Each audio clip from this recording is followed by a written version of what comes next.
deep dive into the healthcare space, increasing investor interest and the way going forward as well. To carry this discussion forward, we have with us Vishal Bali, who's the Executive Chairman of AHH, Asia Healthcare Holdings, which Ekta alluded to as the arm of TPG Growth as well. Vishal, thank you for joining in. Good afternoon. You've heard Ekta lay down both the macro and the micro drivers for the healthcare space going forward. Just wanted to understand a couple of things from your end. Let's start with the AINU investment itself. Going forward, yes, the case for healthcare growth in India is for all to see. How do you think one should play it? Should it be through general hospitals, or should it be through specialty hospitals like the investment that you did? And with all of this, commanding higher valuations, how much of the upside is already in the price? So it's good to have this conversation, Mangalam. If you basically take a look at the whole sector, whether it is the multi-specialty hospitals, diagnostics, or the single specialty healthcare enterprises, I think there is enough scope for future investment across each one of these.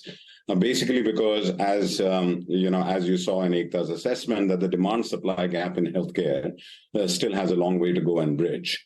And that's also the reason why you're seeing that the multiples are going up, basically because everyone is realizing that the headroom for future growth in the country is very much there. And so therefore, there will be different models that will play out. There will be different opportunities geographically that will play out. Both the metros and the tier 2 cities in the country are evolving very, very quickly. And so therefore, there's a massive consumer pull around healthcare services, which is happening around the country, and also under different segments of healthcare or clinical issues. So I think overall, the Indian healthcare sector is poised to grow very well over the next decade or so on the back of the demand-supply gap. And this is a good situation for the private healthcare players in the country. Hi, Vishal. Firstly, congratulations on this investment that you all have made in Asian Institute of Nephrology and Urology. If you could expand a little bit on that, you're putting in around 600 odd crores. What's the plan going forward with regards to this particular investment? Is it going to be capex related? What are the margins looking like? What would you like to bring it up to? Yeah, so Ekta, this is, the capital that we are putting into the company is both secondary and primary. It is going to be staged over a period of time.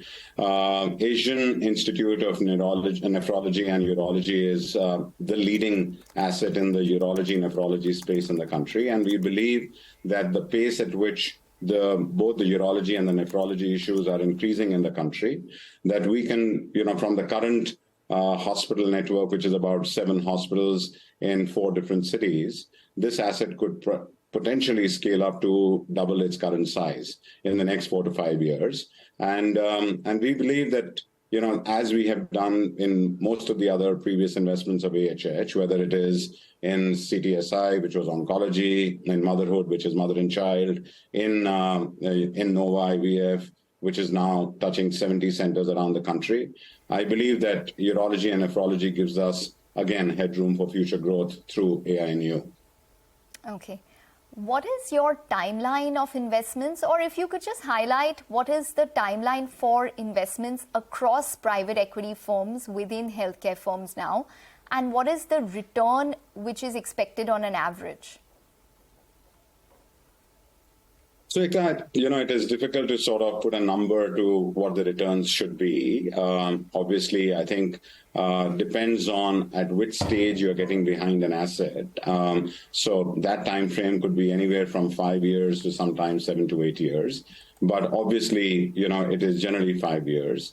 And the minimum threshold of returns that any investor would look at, and it is equal to when we all make personal investments in our personal equity portfolios, would be in the region of about 2.5 to 3x, given currency depreciation and everything that happens simultaneously. So I think the broader equation over here is that the time frame would be in the region of about 5 odd years. But as you can see in some of the investments, when you get in very early into a very early stage asset, you also need to give it a little bit more time in terms of the maturity of that asset for a next investor to come in.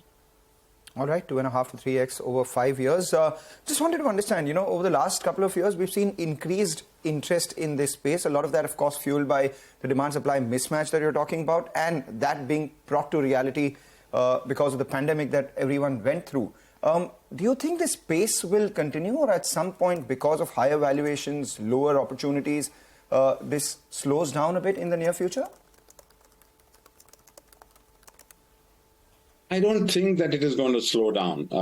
I think there is, as I said, that there is so much of additional headroom because India is literally starved for healthcare services. 1.4 billion people, and if you take a look at the overall spending that is happening on the healthcare side, with the public side not really increasing the healthcare spend, right? So India still spends on the public side less than 2% of its GDP on healthcare.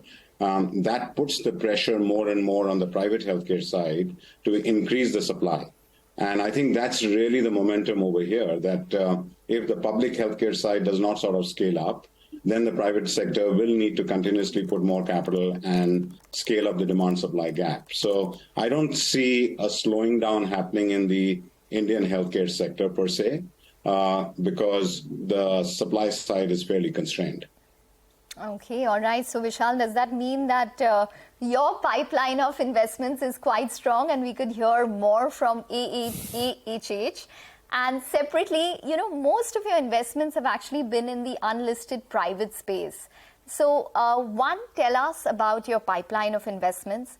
Two, how many of them are probably going to hit the market in the near future, maybe in the next 1 to 2 odd years in order to get that PE exit? And three, are you looking at any listed company investments? Yeah, so Ekta, the way that AHH is structured, as you know, that AHH is funded by TPG Growth and GIC. We are a single specialty healthcare delivery platform. So our mandate does not allow us to invest behind multi-specialty healthcare enterprises. And if you see we started AHH sometime in 2016, 2017. So it's just been about 7 years. We have done 4 assets till now, including AINU now. And and as I said, that we took on very early stage companies, whether it was on the oncology side or on the mother and child side or on the IVF side. Right now the platform is growing exponentially year on year. We are currently clocking upwards of 30% growth year on year. So I can't really comment on whether any of these companies will go public in the near term or in the long term. That is something that we will decide as and when these assets mature. All right.